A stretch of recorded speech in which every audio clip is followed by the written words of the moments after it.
Hello everyone, welcome to another spoiler video here in Arena Underground. This week we are showing you all the new cool cards from Ikoria Lair of Behemoth. As always, if you enjoy our content, please make sure to click that like and subscribe button below. It's a way to support the channel for free. Now, first of all, I want to apologize. We had some issues rendering our video for the episode of last week on Arena that came out this Sunday. And unfortunately, I think most of the cards, you can't really see them very good on the video, specifically on mobile devices like your phones. We didn't really catch the issue until the video was already uploaded to YouTube, and there's not much we can do after that point.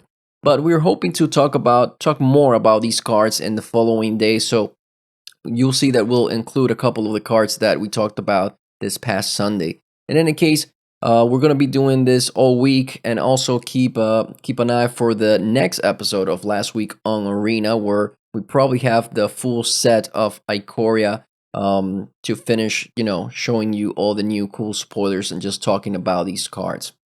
But now, let's talk about these 10 cards we have for you today, and yeah, let's do that now. All right. So, here's the first card, Crystalline Giant, Artifact Creature Giant. 3 mana 3/3.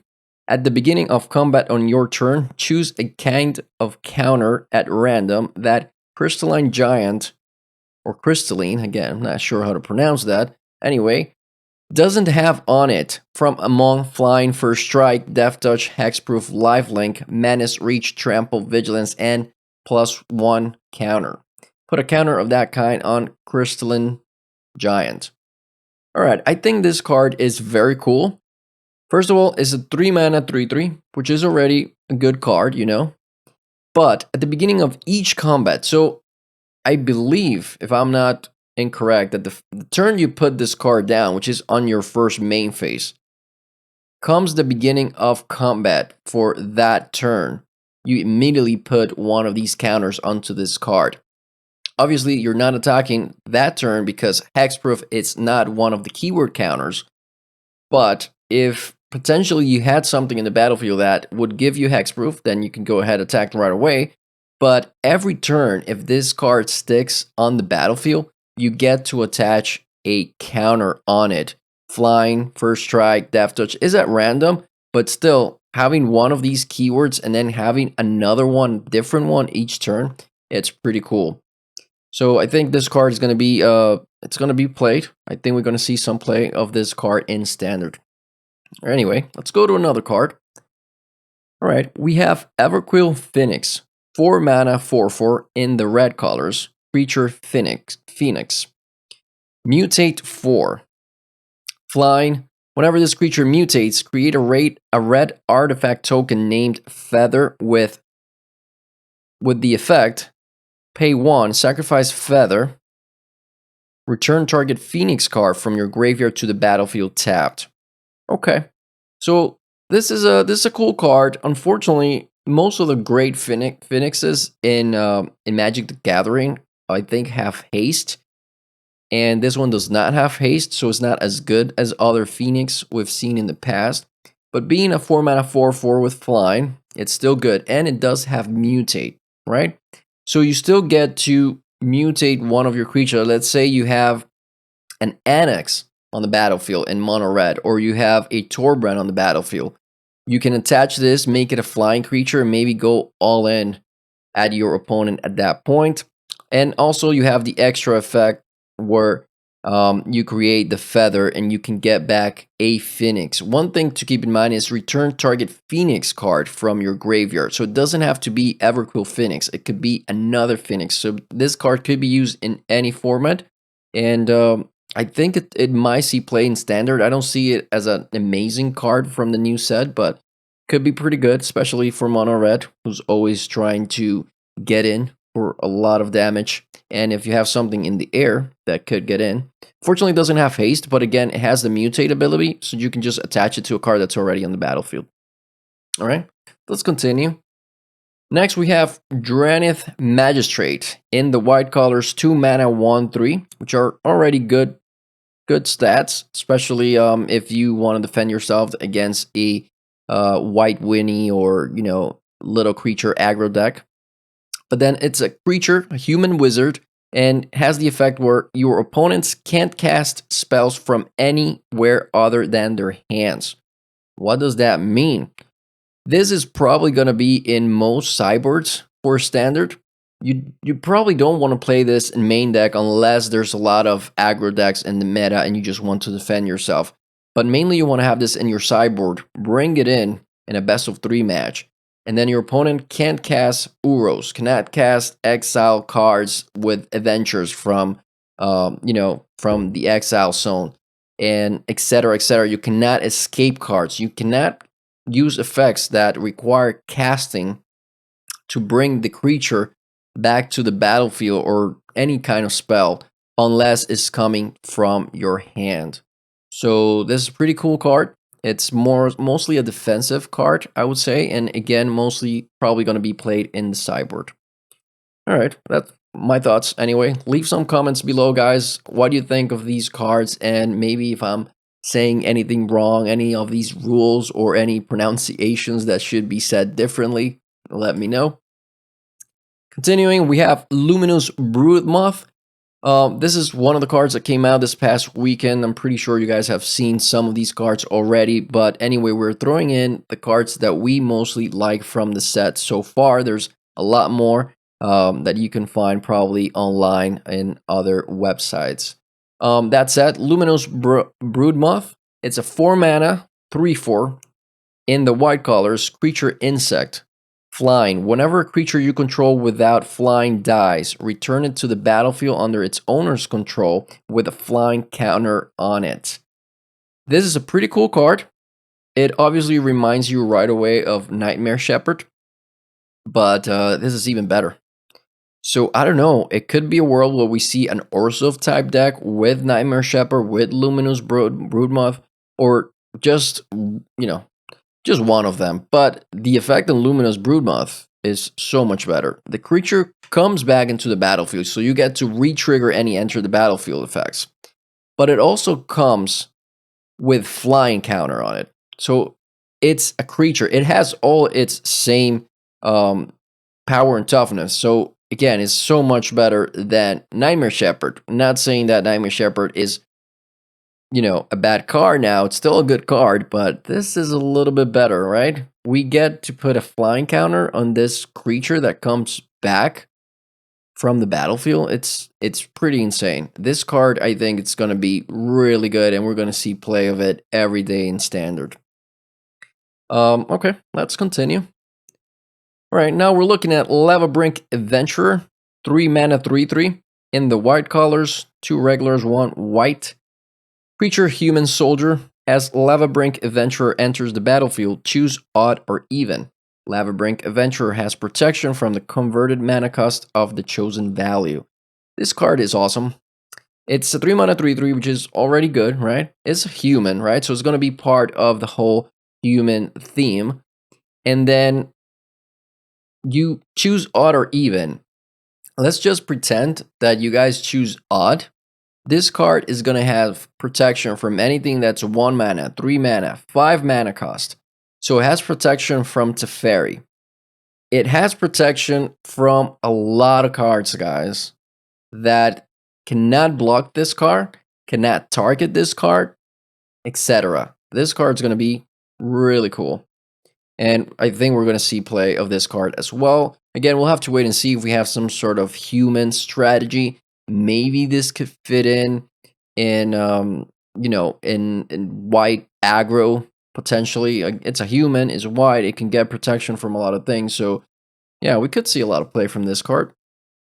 All right, moving on. We have Labyrinth Raptor, 2 mana 2/2 in the Rakdos color, black and red. Creature Nightmare Dinosaur, Menace. It has the Menace ability.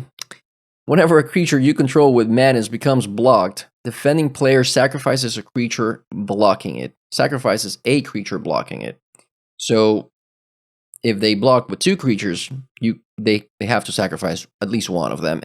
It has an extra effect, instant speed, Rakdos colors, pay 1 black, 1 red. Creatures you control with Menace get +1 until the end of the turn. So this card, I think it's going to be pushed into a some sort of menace tribal deck. And I think we've also seen another card that came out this week that's also pushing for this. So we'll talk about that later on.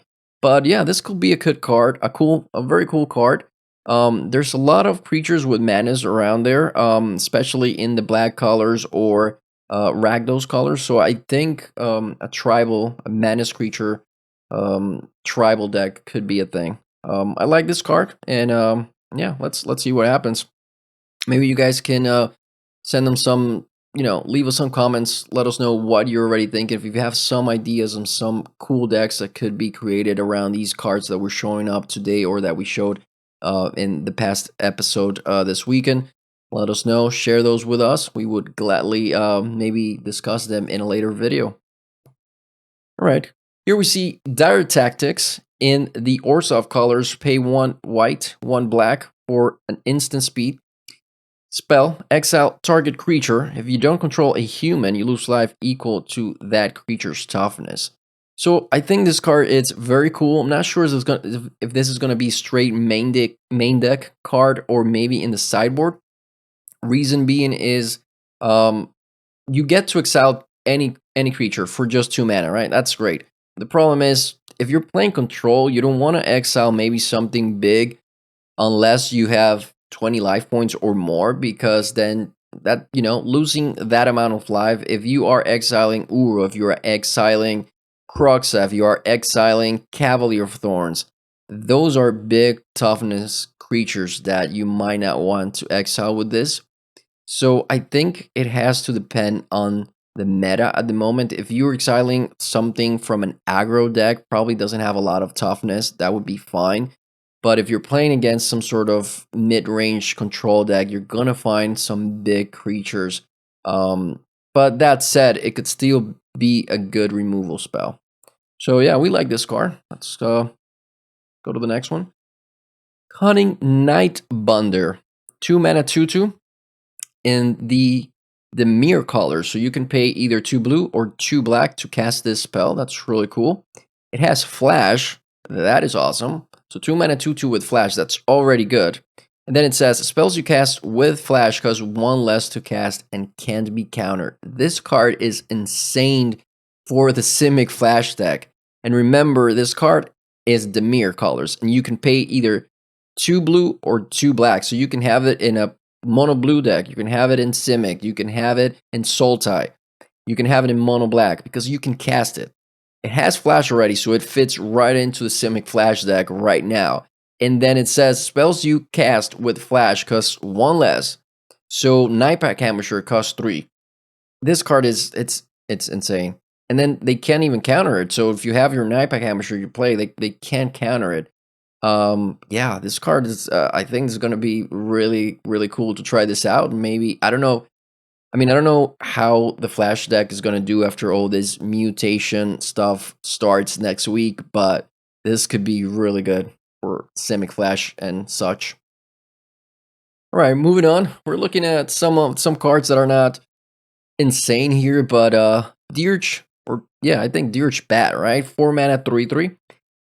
With flying flash, so it's a nice card. 4 mana for a 3/3, not great, but it does have flash and has flying, so it could be great. It has mutate too, so you could, if you're in the late game, you can even mutate something at this point, and you don't have to just cast this creature, which could be great. Now, whenever this creature mutates, destroy target creature or planeswalker an opponent controls.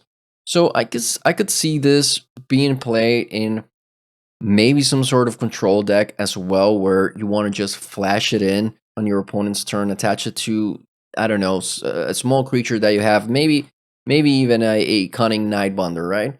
You can attach this mutate Nightbonder. It becomes a 3/3 flying if you put it on top of the card, and then as it mutates, you get to destroy a creature or planeswalker. So it could be good in that situation. Yeah, this card is nice. It's not again, it's not broken, but I think it might see play. All right, and moving on, we have Gem Razor, or yeah, I think it's Gem Razor, 4 mana 4/4 in the green colors, 3 regular, 1 green. Creature Beast with Mutate for 3. That's pretty good right there. Mutate for 3. It has Reach Trample. Whenever this creature mutates, destroy target artifact or enchantment an opponent controls. So this is a good card. I think we might see a lot of play maybe in a stumpy green deck or Gruul style deck, because let's say you have, I don't know, you can have a Robber of the Rich in play in your Gruul deck and you mutate for 3. So on turn 3 you're mutating. You make your Robber of the Rich a reach and trample creature. You put this on top and you have a 4/4 instead of a 2/2. And then when you mutate it, you get to destroy something, maybe a Witch's Oven that your opponent has on the field. I think this card could see a lot of play. I think it's a really cool card for an aggressive strategy. Yeah, we like it. All right. All right, guys. It seems like we've reached the end of the video. Again, you're going to see more of this coming up later this week. And if you like what we're doing, if you think you like the way we are showing these spoilers, let us know in the comments. And that's it for today. We'll see you next time. Have a good one. That was all for today. Please make sure to like and subscribe if you enjoyed the video, and click the bell icon if you want to get notified whenever we upload new videos. Have a good one.